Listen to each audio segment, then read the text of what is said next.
The Princess of Wales visits the baby bank in Windsor. Princess Marie of Denmark attends a conference in Odense. King Felipe VI and Queen Letizia of Spain preside over an award ceremony in Madrid. And Queen Sonja of Norway unveils a famous sculpture in Oslo. All this and much more coming up next on your Royal Daily News. Well, good evening, everyone, and welcome to my channel. My name is Alexandra, and this is your Royal Daily News for April 24th, 2023. In Oslo, Her Majesty Queen Sonja of Norway and Her Royal Highness Crown Princess Mette-Marit of Norway attended the unveiling of the mammoth sculpture entitled Maman by the late American-born French-based artist Ms. Louise Bourgeois. Created in 1999 and cast in 2001, the marble, bronze, and stainless steel sculpture stands at 29 feet by 32 feet by 38 feet. The eight-legged spider is seen carrying her eggs in her pouch, a fragile moment, where a protective mother carries her eggs. Ms. Bourgeois explores the meaning of motherhood and alludes to the strength of her own mother, whom she lost at the age of 21. Prior to her death, Ms. Bourgeois was asked about the meaning of the spider. Quote, "The spider is an ode to my mother. She was my best friend. Like a spider, my mother was a weaver. Spiders are friendly presences that are helpful and protective, just like my mother." End quote. During today's opening, Her Majesty the Queen gave a speech stating, quote, "Mother, Mama, Maman, is one of the most complex psychological motifs in our lives, and thus also a favorite, indeed inexhaustible, theme for art throughout the ages. It is about where we come from, about what has shaped us, and about what we pass on to our children and those who come after us." End quote.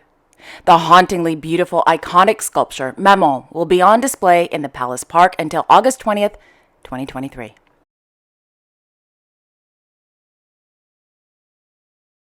On Saturday, His Majesty King Harald V of Norway, as patron, attended a meeting with representatives of the Norwegian Veterans Association for International Operations. In Odense, Her Royal Highness Princess Marie of Denmark attended the opening of the National Association of Autism's National Conference, SIKON, held at the Odeon Culture and Conference Center. The theme of this year's two-day conference is Autism and Senses. Per a press release, quote, "We want to shed light on the subject of senses and sensory disorders in autistic people, both the basic knowledge and the more specialized areas, with a focus on, among other things, interoception. In practice, the sensory disturbances are often overlooked or not taken into account enough in the cooperation with autistic people, their relatives, and other networks, with often major consequences in the form of a reduced quality of life, mental and physical, fewer social relationships, isolation, and a challenged working life for everyone involved." End quote. Prior to entering the conference, the lovely French-born princess was asked about her family's upcoming move to the United States. A smiling princess replied, quote, "It's an exciting new chapter, and we are very much looking forward to Washington, D.C., and it will be a new life. So it's very exciting, yes." End quote. When asked about her two children, Count Henrik and Countess Athena, their thoughts about the upcoming move, Princess Marie replied, quote, "I think they're looking forward to it." End quote.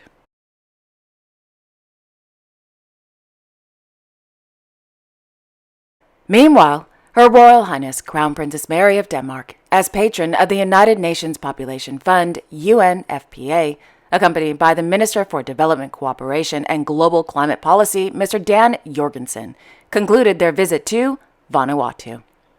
This morning, in the capital of Port Vila, the Crown Princess and Minister Jorgensen held a meeting with the President of Vanuatu, as well as with the Prime Minister of Vanuatu.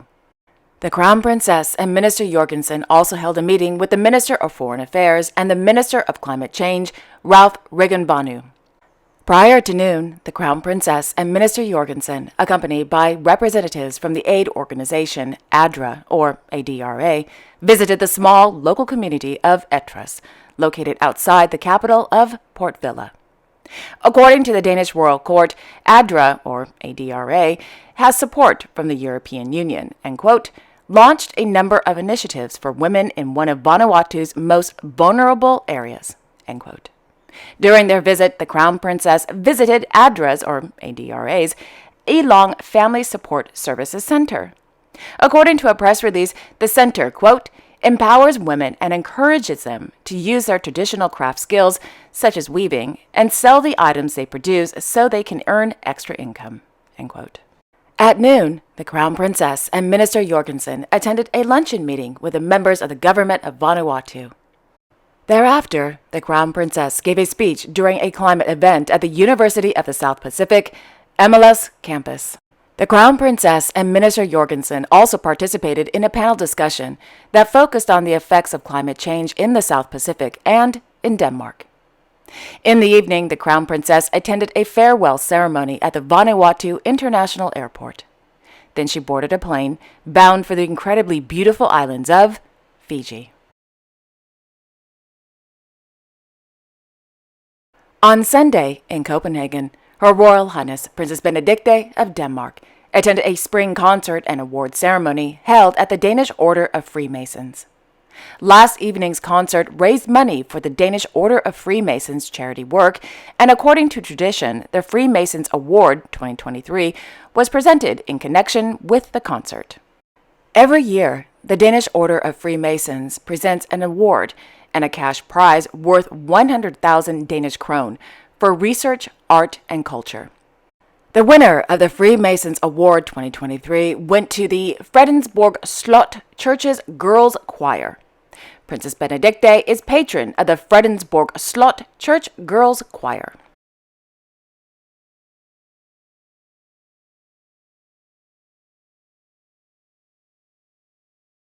In Madrid, Their Majesties King Felipe VI and Queen Letizia of Spain presided over the presentation of the 2022 Miguel de Cervantes Premio de Literatura en Lengua Castellana, held inside the auditorium at the Universidad de Alcalá.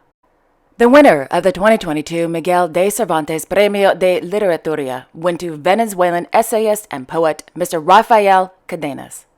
In his speech, His Majesty the King praised Mr. Cadenas' legacy as a work whose, quote, density, value, and significance enrich the language, nourish tradition, and renew our literature. The work of Rafael Cadenas is that of a great modern poet, that of someone who does not want style but honesty, and most valuable ambition, end quote.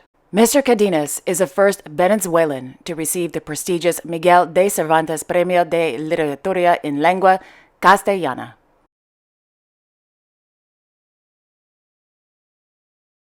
In the Shiota Ward of Tokyo, their Imperial Majesties Emperor Emeritus Akihito and Empress Emerita Mashiko of Japan visited the National Museum of Modern Art, Tokyo, this morning. According to the Japan Times, the Emperor Emeritus and Empress Emerita spent an hour viewing the exhibition entitled Secrets of National Important Cultural Properties, an exhibition celebrating the 70th anniversary of the National Museum of Modern Art, Tokyo.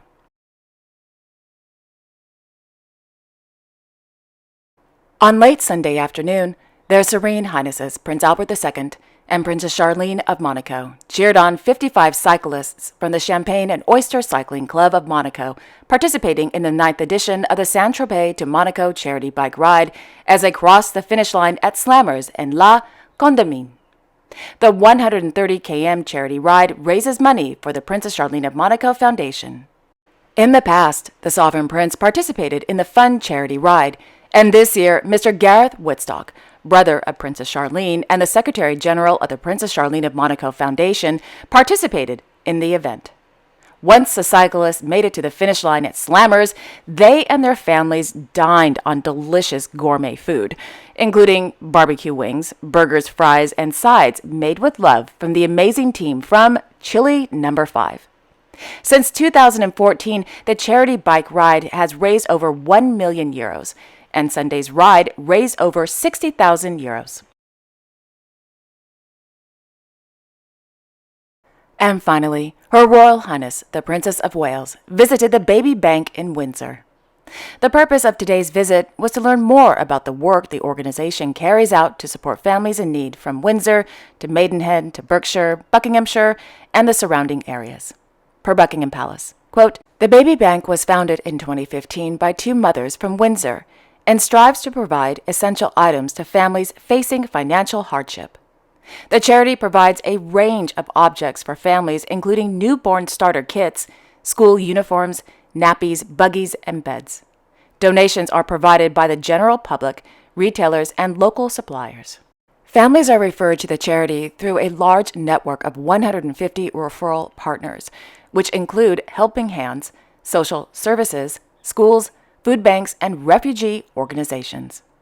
Since its opening, the Baby Bank has supported over 21,500 individuals and has seen a year-on-year increase in referrals.